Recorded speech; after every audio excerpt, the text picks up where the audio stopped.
So yun mga pre, dahil sa sobrang taas na ng gasol ngayon, nasa almost 1.4 na. Ginamit ko na ulit itong used oil kalan na ginawa ko dati, gamit itong blower na to. So used oil lang ang ginagamit ko dyan, o yung pinag-change ulan ng sasakyan para makaluto. So yan mga pre, ba't tinatry ko ulit itong used oil kalan na ginawa ko, kung okay pa ba siya. At mukhang okay pa naman siya. Ayan o, talagang napakalakas niya.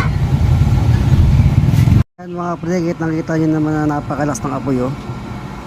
Nakatodo na yung pinaka blower niya, so ganyan siya kalakas. Ito bali yung pinaka tank niya, yung lagay ng used oil. Ayan. So yun lang mga pre, at sana nabigyan ko kayo ng konting idea at tips dito sa ginawa kong used oil kalan. Yun lang mga pre, at maraming salamat. Ingat!